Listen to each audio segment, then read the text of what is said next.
Antman and the Wasp Quantumania will be as important and integral to the MCU going forward as the Captain America sequels. So that's big. Yeah, because the thing is that you have to have a lot of like as far as like this movie, you have to have a lot of plots in order to connect all these stories together. So, like you're saying, it's going to be interesting to see how they do it. But I believe that this movie is going to be huge and it's going to help move basically the next two Avengers movies forward.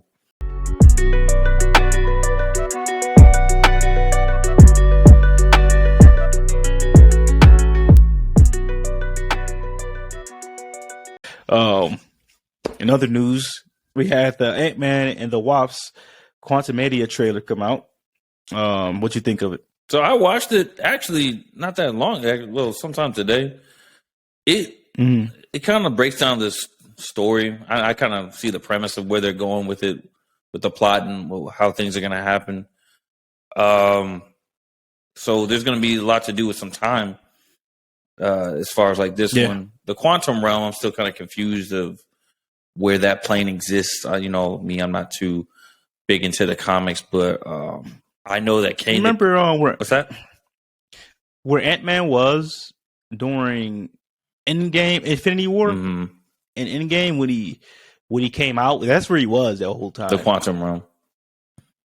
So I guess explain. I don't know if he made it to this version of it, but he was so small that he shrank down that. So it's a universe beneath theirs, basically.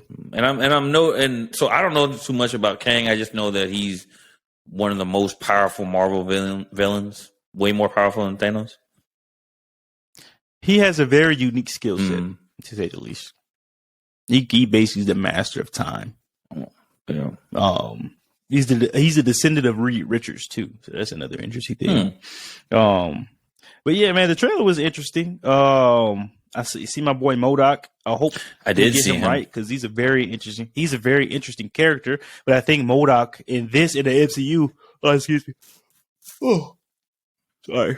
The MODOK in the MCU is going to be, what was the villain in the first Ant-Man? The what did they call him? I forgot what. I know exactly what you're talking about though, because I saw it like in a thumbnail of an Easter egg. Like I saw the that's picture, basically the picture of the guy. I know what you're talking about. Yeah, so he's basically going to be MODOK, I believe. But we'll see how that goes. Hopefully they get MODOK right. Some of the CGI was iffy on some parts, but you can't really judge it based off of a trailer. They can always fix that. Thought the trailer was great. I think they made Kang look very scary. It looked like Ant-Man is going to be in his ass kicked the entire film. Yeah. So just not to interrupt, but it looks like Ant-Man's got to make a deal to get some more time or something, to get time back in his life, because it looks like he missed a lot of his daughter growing up, obviously with him being snapped, not him being snapped away, but with him being in the quantum realm in time going on for those 5 years in Infinity War to Endgame. Yeah. So it's looking like he's making a deal with Kang in order to get some time back. That way, he was also in prison too for some time. Yeah, that too. Yeah. Well, actually, a lot of, because he was in prison after Civil War, and then he was in prison before that as well. So yeah, he spent a lot of time away. So it seems like Kang is going to make a deal with him that he's going to give him some time back, but it looks like he's not going to hold his end of the deal.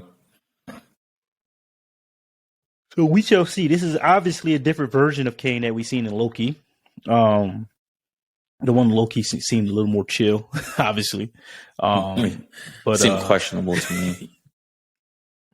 I was like, this is a villain? This is weird. But yeah, like definitely it explains the multiverse. There's a bunch of different versions of him. Yep. So we shall see. I think I have an article here, but before I even read the article, I think this movie is going to be huge going forward for the MCU. This article says that this movie will have a Captain America Civil War level consequences for the MCU. Wow. That's big. That is big.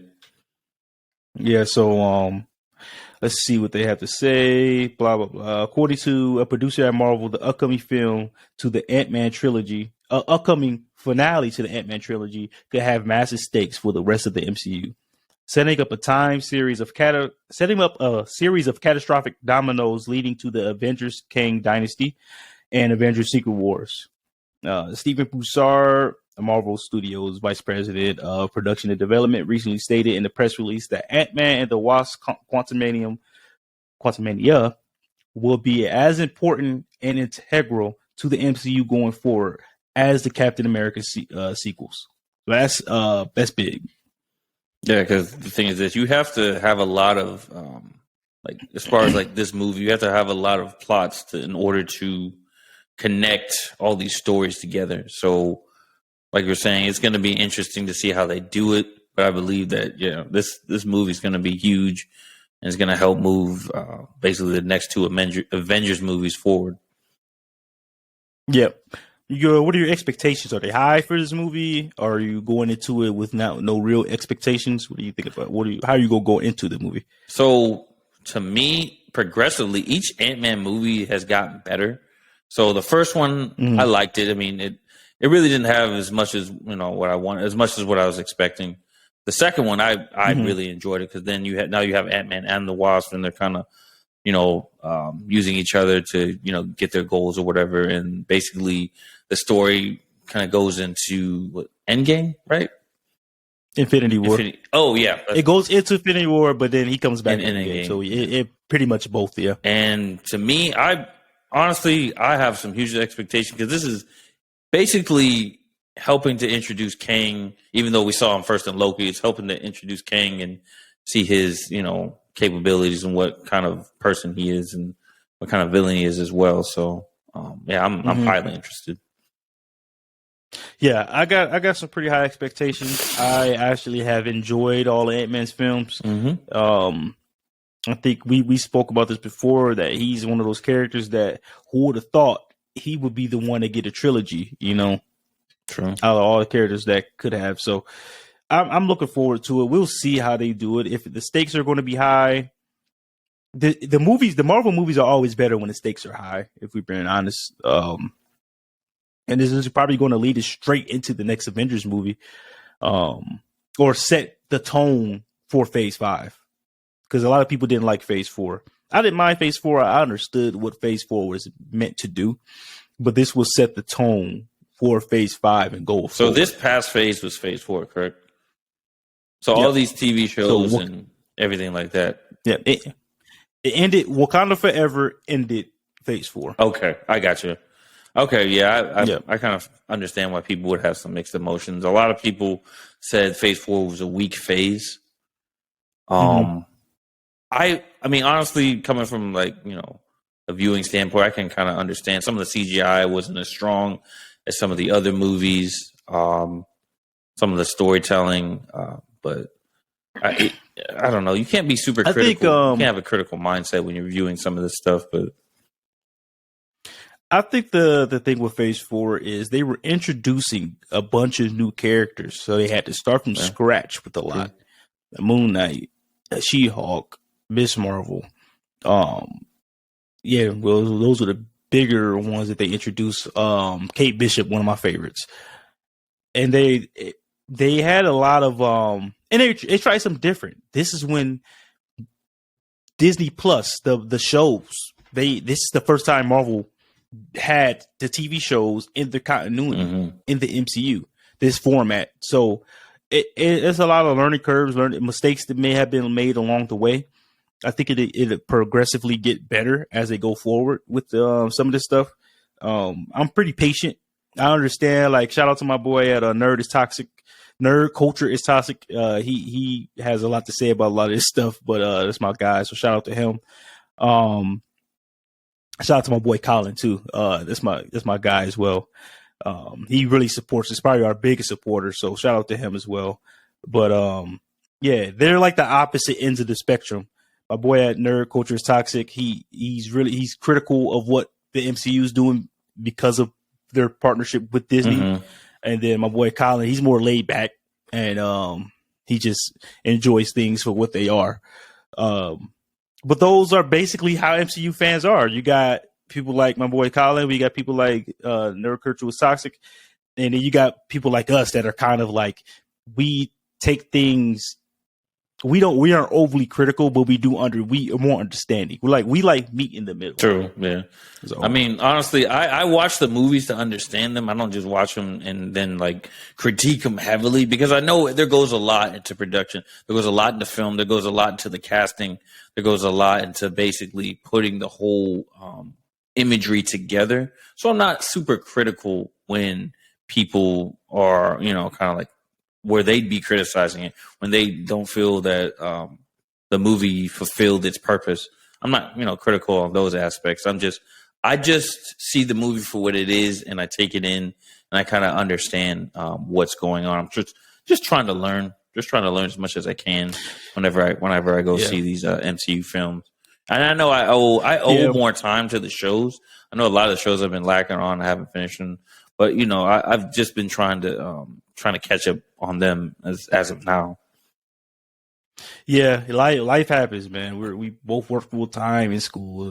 Got families and shit, so it happens. But one thing I can say is that a lot of people that are critical of it, such as nerd culture is toxic. If you guys like, go check his channel out. He does a lot of rants and stuff like that. I like his channel, I'm being honest. But they really love the comics.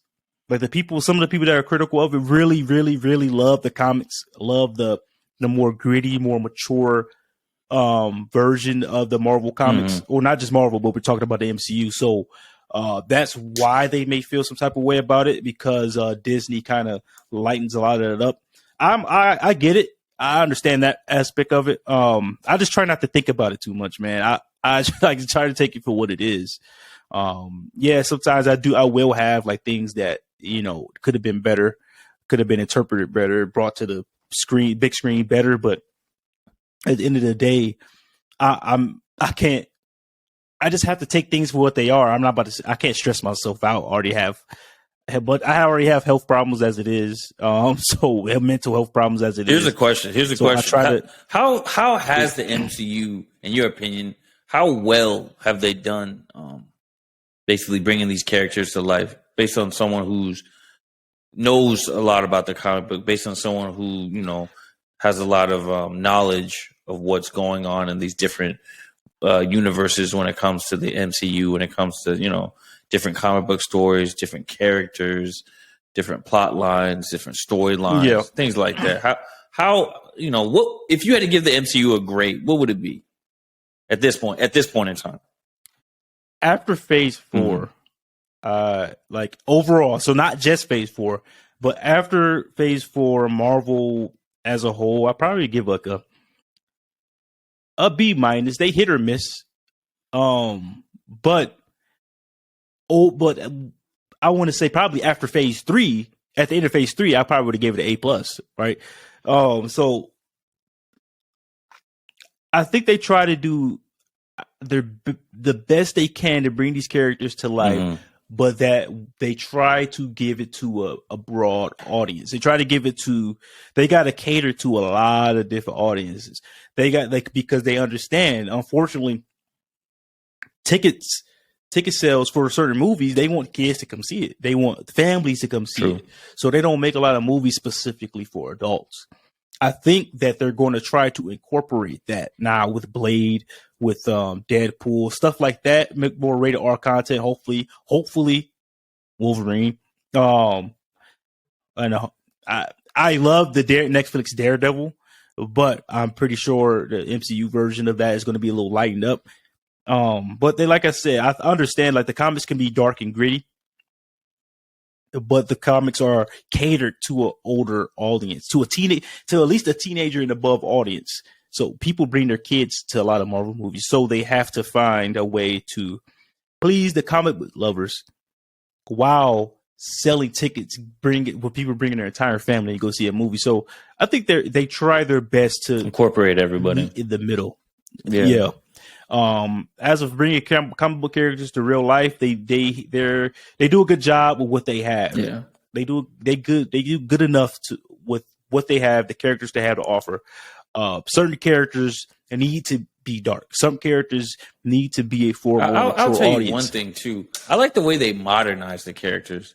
I like the way they That too, kind of yeah. like involve their story in like modern times, as far as like what's going on today, kind of like the political things we endure in certain aspects, certain like things that we see on social media, certain things that we see in the community. I kind of like the way that they involve their stories like that, because it kind of makes it a little bit more relatable, instead of just watching a story about a comic book character and how they do certain things and save the day.